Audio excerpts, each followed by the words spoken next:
Добро пожаловать на наш канал, и сегодня поговорим про художника, который оставил родную Италию ради света, цвета и свободы Парижа. Вдохновленный работами Дега и Ренуара, он превратил женские портреты и сцены повседневной жизни в поэзию цвета и движения. Его кисть ловила свет, а его сердце билось между двумя мирами – классической Италией и авангардным Парижем. Но каким был его путь, почему он выбрал Францию, как любовь и дружба с импрессионистами повлияла на его стиль? Фредерико Дзандоминегги. Годы жизни 1841-1917. Итальянский художник, который стал частью французского импрессионизма, входивший в художественное объединение Макьяоли, представители которого, в отличие от большинства французских импрессионистов, поднимали социальные вопросы, а их картины по сюжетной составляющей стояли ближе к полотнам российских художников-передвижников. Работы Дзандоминегги отличались насыщенными цветами, декоративностью и некоторой стилизацией, густым мазком и плотной фактурой. Вот только поднимаемые в них темы не слишком соответствовали привычному для передвижников желанию показать униженных и оскорбленных. Дзандоминегги больше обращал внимание на вопросы морали и охотно изображал раскованных девушек, содержанок, куртизанок, а то и обычных уличных жриц любви, которые готовы были взять инициативу в свои руки, не особенно задумываясь о внешних приличиях и о том, что о них подумают окружающие, как на его картине «Кафе Новые Афины».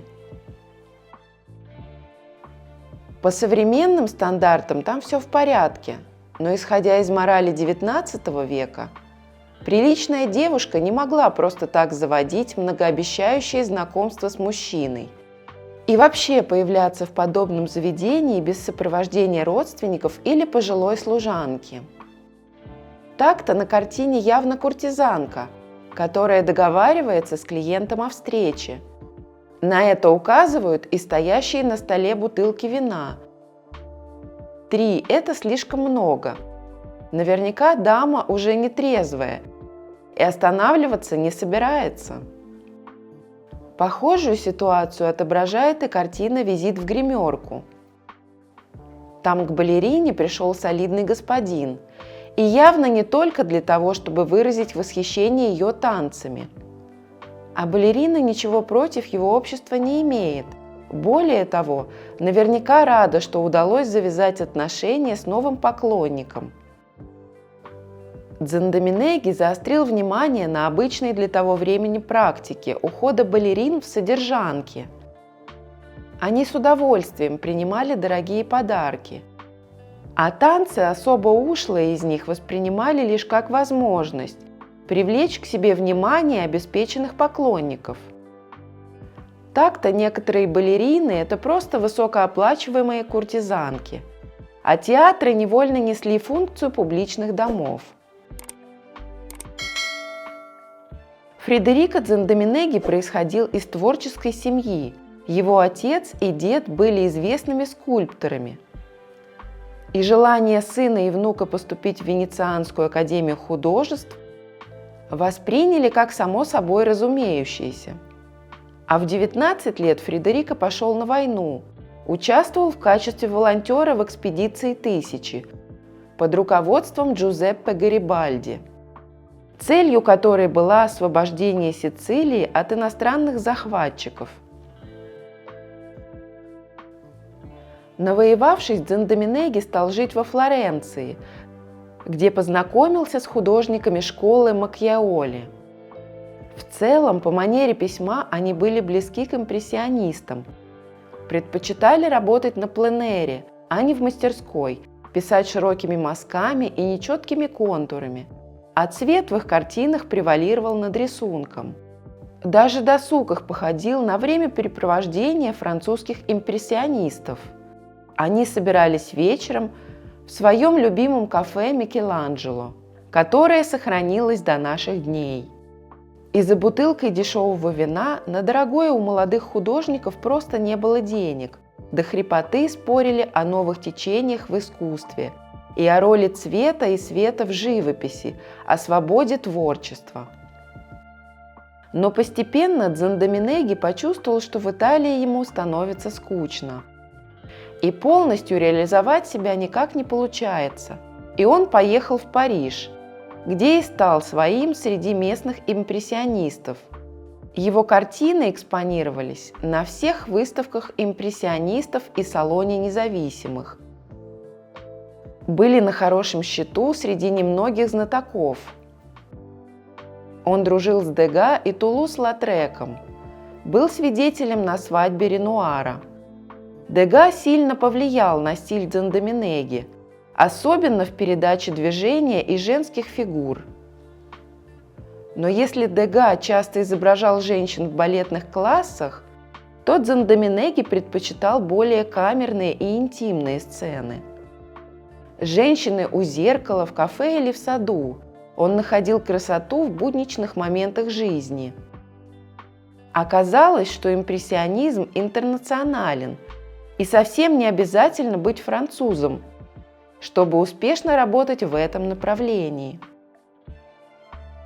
В отличие от многих художников той эпохи, у Дзандоминеги не было скандальных романов, как у Гогена или Тулус-Латрека.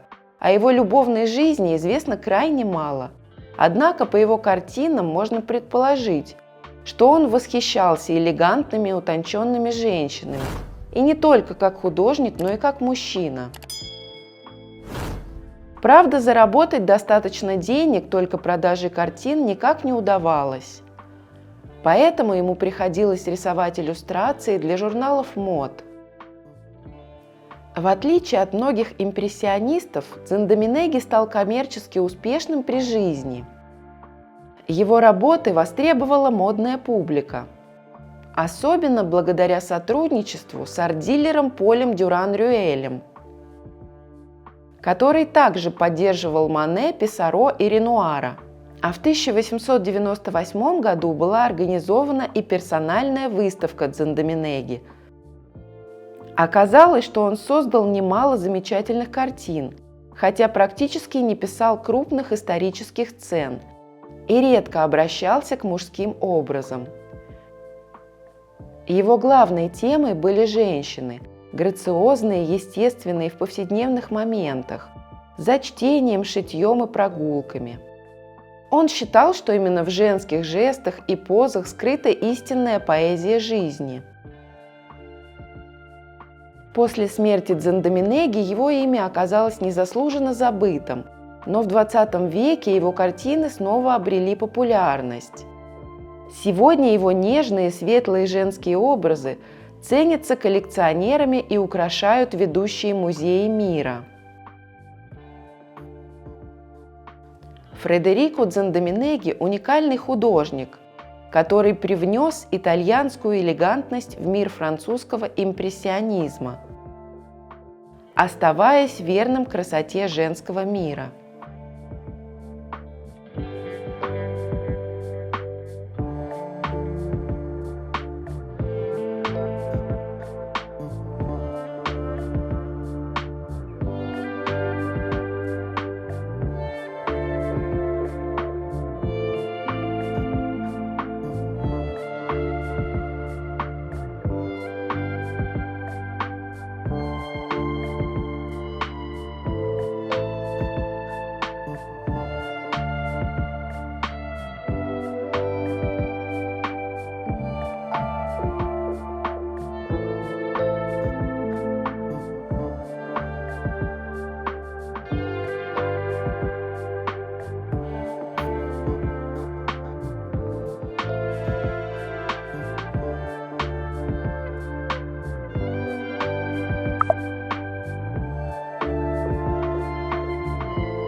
Спасибо, что досмотрели видео до конца.